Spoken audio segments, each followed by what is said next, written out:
मणिपुरी वारी पांबी चैनेलना ताबीरिबा पुम्नमक्पु अमुक हन्ना तरामना ओक्चरी ngasisu mayamgi ngaihak pothananaba haiduna anauba wari masa ani khaktang khudol tamjage lising amaga samnga gi matam adwaida telugu gi afawba aiba tenali ramgi lausing wari masa sing haiba lairik asidagi loktok saba wari masa singni ngasi ahanba tangkakta wari masa ani khaktang khudol tamjari ahanba wari masa sigi maming asengba maithong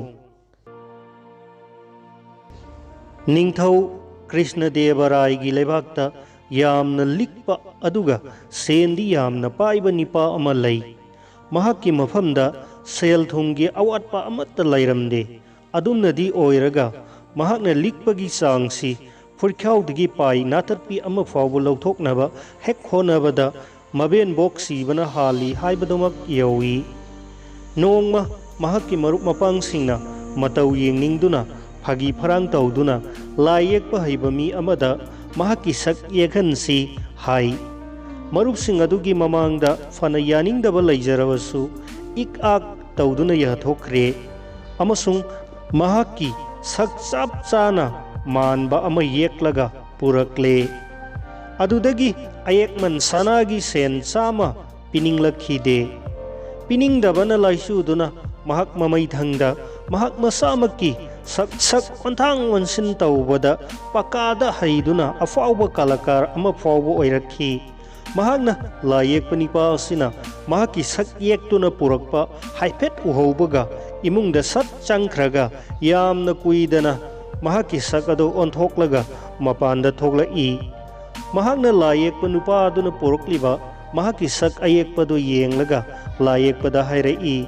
नंगना आईगी सकनी हाइदुना येकलगा पुरकलिबा सिबु आईगी माई असिगदी करीमते हेक नक्सिनौ हाइबा याद्रे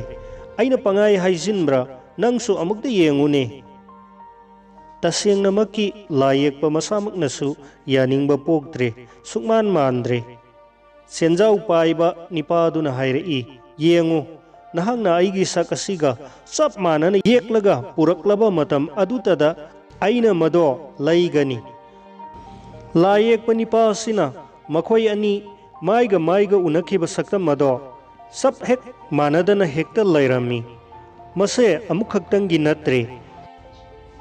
हंजिन हंजिन सोइजिलकपदगी महाक हाइनिंगाई लैतना इकाइजबा पोगलई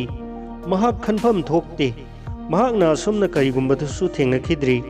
सोइबा तोइमलकपदगी सेंजाउ पाइबा Nipah असिगी मरै मरा हैबा अमसुंग नमथाकनी हाइबदो ओनदी खंगलक्ले अदुमकपु महाकना नुमित कयानी सुपना मतम चंगना वखल थाददुना येकचखिबा अरिकपा मिचोप सेंजाउ पाइबा असिदगी महाक माइथीबा नत्रगा अरेंबा खक ताहनिंखिदे मसिगिदमक महाकना यामना मुन्ना खलबगी मतुंगदा तेनाली रामगी मनाक्ता लाक्लगा मंगोंदा थोख्रिबा खोइदौ सिकपा थौदोक पुमनमक मयक सेंगना तमलदुना वाकत चरमी ngaihak wakhal tawrabagi matungda tenali ramna hairei hayengdi mahaki manakta mingsel amaga loinana satlu aduga mangonda hayu ngasidi adomgi asengba sakka chap manana karimata khenaba laitana pujarakle manabra amukta fazana miyeng thambisi handang mukti kari thoidokpa ahongba khenabagi mai adom ugadawba mandre यारे अदुम तौरबदी नाहकना निंगजरिबदो फंगलगनी खल्लो मथंगी नुमित्ता तेनाली रामना ताकपिरकपा अदुमक तौरमी महाकना सेंजाउ पाइबगी माई अमदी हक्सांगी सरुक खरा चनगदबा मिंगसेल अमा पुरगा महाकी मनाक्ता थुंगलरे लायेकपा निपाना महाकी ममांगदा मिंगसेल खिल्लगा हाइरई लैजरे लौबीरसी पुक्सेल चावबा इबुंगो अदोंगो चप मानना येकलबा अयेकपा लाई हंदौ मुक्ति अदोंगी Maiga मानदबा मचेत अमता सुंगलै लैररोय करिनो असिदी मिंगसेलनिना सेंजाउ पाइबा निपादुना यामना साउना हाइरई अदोंगी असेंगबा सक मिंगसेल नतनदी कनानि येकपा ngamgani कानररोय थुनमक लाई अयेकमन सनागी सेंजेक लिसिंग अमा नसाना खंगना लांधोरउ लायेक्पना पोंगना हायरई मसे पुम्नमक तेनालीरामना ताकपिरक्प ओइरिगनी हाइबसे सेंजाउ पाइबा निपा असिना चप चाना खंगबा ngamladuna mahakna ngaihak panthaba tawdana sanaगी सेल 1,000 पिरमी थौदोक असे तेनालीरामना निंगथौ कृष्णदेवरायदा तमलम्मी मसीदा निंगथौना मथ्वाई ताना नोक्सखी मथंगी अनीसुबा वारी मसासिना मनागी ममल हाइब वारी मसासिनी वारी मसासी अमुक तामिनरसी अमुक खक जगोई इसै नोंमाई हाइबा अफाउबा कलाकार सिंगना मखोई मसागी तमदुना हिजबा महै मसिंग मियामदा उल्लुनबगी दमक विजयनगरदा लाई निंगथौ कृष्णदेवरायना महक्की रानी सिंहबु जगोई इसैगी कुमै येंगनबगी दमकता कोनुंग मनुंगदा थौरांग तौरमी महाक्ना कुमै असे सानरिङै मनुंग असिदा तेनालीराम ताहनबा यादे हाइनसु मनाई मसेन सिंगदा पाउताक पिरमी तेनालीदा ताहनिंखिद्रबा पाउ असे खंगदे कदाइदगी लौदुना तारकलिबनो तेनालीरामना ताबा फंगलदुना कोनुंग यौरक्ले इहान हानबमक्तदा अहनबगी थोंजाउ पानरिबा थोंगाकपदुना महाकपु थिंगदुना संहंद्रे थोंगाकपना हायरई इनिंगथौगी याथंगनी अदोमना सानरिबा कुमै मफम असिदा संहनबा यारोय लोइनना पाउ ताहनबसु यारोय अइगी करी पांगल लै मसे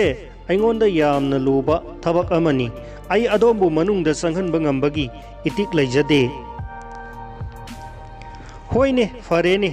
अइसु खंगलेने निंगथौना अइबु ताहनगनु संहलकनु हाइबसु नते अइसे नंगना मनुंगदा संहलबदी को ngaiko अइगी वासे अमुक्ता मुन्ना ताखो अइसे मनुंगदा संहलु अइना मनुंग चंगलगा फंगलकपदो खंगलब्रा मदुगी सरुक तंखाय अमा हाइबको मदो नंगोंदा पिथोके वहाय असे हाइदुना थेमदुना थोंगाकपदो कन्ना थेमलम्मी कोना थंगददी थोंगाकप खरा किरप चिंगनरप तौरमी महाकना वखल अमुक तौई सुम फमना करीमतोसु तौरुबा लैतना अइसे मना फंगदौरिबनी मसीदबु करी अकाइबा लैबगे तेनालीरामदा महाकना हायरई फरे अइ अदोमबु मनुंगदा संहनजरगे अदुगा कावरोइदबा अमना नहाकना अमबु ओइरबसु फंगलकपा पोट अदुगी तंखाई अमा अइंगोंदा सोइदना पीबा यारेको वाफम असे यानबा पुरक्तुना थोंगाकपना तेनालीराम मनुंगदा थाजिनख्रे मनुंग चंगलगा अमुक अनीसुबा थोंगिन यौरक्ले मफम असिदसु थोंगाकपना थिंगदुना मनुंग चंगबा याद्रे तेनालीरामना हायरई अइना मपानगी अहानबा थोंगाकपदसु अइना मनुंगदगी फंगकपा पोट अदुगी तंखाई अमा नंगोंदा पीगनी हाइदुना वासकलमलगा माना अइबु मनुंग थाजिलकपनी नंग अइबु थिंगनुने कानबा मांगहनगनु अपंग मनुंग चंगहलु लेमहौरिबा तंखाई अदो नंगोंदा पिथोकनीने तेनालीगी लैकंगदा चोपा खोइदा थुरे मसिगी थोंगाकपसिनसु कलकपा फावरक्ले कनानाबुदी कलकलोइदौरिबनो मरमदी मादी ngaihak leitana darbarda mana sauna fangi haibasimadi makoina mitna khongna nakongna hakthengna taba uba thaudok ngaktani maram aduna kalaktuna yaraduna hairei fare yarani sanglo aduga sakheba wasakti kaunadaba masi khangbire ko haujik uchina sinna Tenaliram Jagoi इसै नोंमाई कुमैगी मफम यौरक्ले मफम असिदा कृष्णना अंगांग ओइरिङैगी माखोन हुरानबा अमसुंग गोपी सिंग लोइनदुना जलकेली सानबगी मोंग मतौ तमदुना इसैबु सकपो जगोइबु साबने चोंगबगा फनबगा अमुक्तोइबा नुंगाइख्रबा कुमैनी येंगलिबा बाबो पुमनमक्सु मया इका काना ममित कुपनदना नुंगाइना कुमै येंगनरी तेनालीरामना मरक असिदा तमना तुमिन्ना संगलकलगा मनाक्ता तारंबा चैतुप अमा ताप खुनगत्तुना पाइरगा कृष्ण साबगी लवाइदा कंथै मंगोंदा खक्ता नत्ते कुमै सानबा यावरिबा कलाकार खुदिंगमक्सु महाकना सान्थबनी कनाना खांबीगनी खंगौदना नारोलदगे हाइजिलक्तुना तौबु थबकनी अयोइमा सिरे कोइलाउ लाउदुना उरुरु लैदुना सेनै तेनालीरामना कोइतान तानदुना यैना मचिंदा हाइरी मागी कृष्ण हाइबदुदी गोपी सिंह मयामगी मखुत मयाम चंगदुना फूबगा खोटपगा सिकपगा तौबगी सैनादी इराई लाइना खांगबा ngamduna करीसु लाउ खोंगदे अदुगा नंग कृष्ण सारिब नत्रो लाउगनु तानिंगदे हाइसु हाइबनी वातुमनबु असुक कन्ना सांथरगदबु करीगिदी नारोइदगे सैना खांगबा वारदुना लाउरी कृष्ण मराइबक थीबदो इखंग हेक खंगौदना तौरकलिब थौदोवसे उरगा निंगथौ कृष्ण देवराय मई हौना साउंखै हाइरई महांगना ngaksengi asauba mi ama kausilaga hai masigi mi ase aikoidagi mana mathumgi manam khara marang kaina fangbadagi mahagase yamne henjilakle ngasidi ma akhanaba mana khara pidaba yadre ngasidi mase sagol sajai tarani thoi piba tare ngaksen asaubaduna tenaliram pharaga sairak chananaba tung ilau hairai tenaliram na hairai thana babu asauba ibungo ayese adongi tung injanabagi thoidokpa tangai fadaba adumakti lairam loidra laujare ining thauna ingonda sanbiduna pina biriba mana asidi aina hanana mi khara da yenthok charamle kari leipak asida aduk yamna apangba mi su lairibra asigumba mana pamba ingak ngakna ningthauna hangi lairi bo yamna lairi ining thau asigumba makhalgi mioi mafam asimaktada lairi jani ning thau wa makha taraduna hairai yamna ka panglap la leiba pot nate ining thaugi thongakpa ani ni makhoi ani da taknaduna yanaba amagi makha da ai mafam ase yauna changlakpa ngamjaribani ngangnaduna yanaribo wafamna aina karino ama phanglakpa posak ado tangkhai makhoi ani da piba masini ningthauna thongakpa ani kauhallore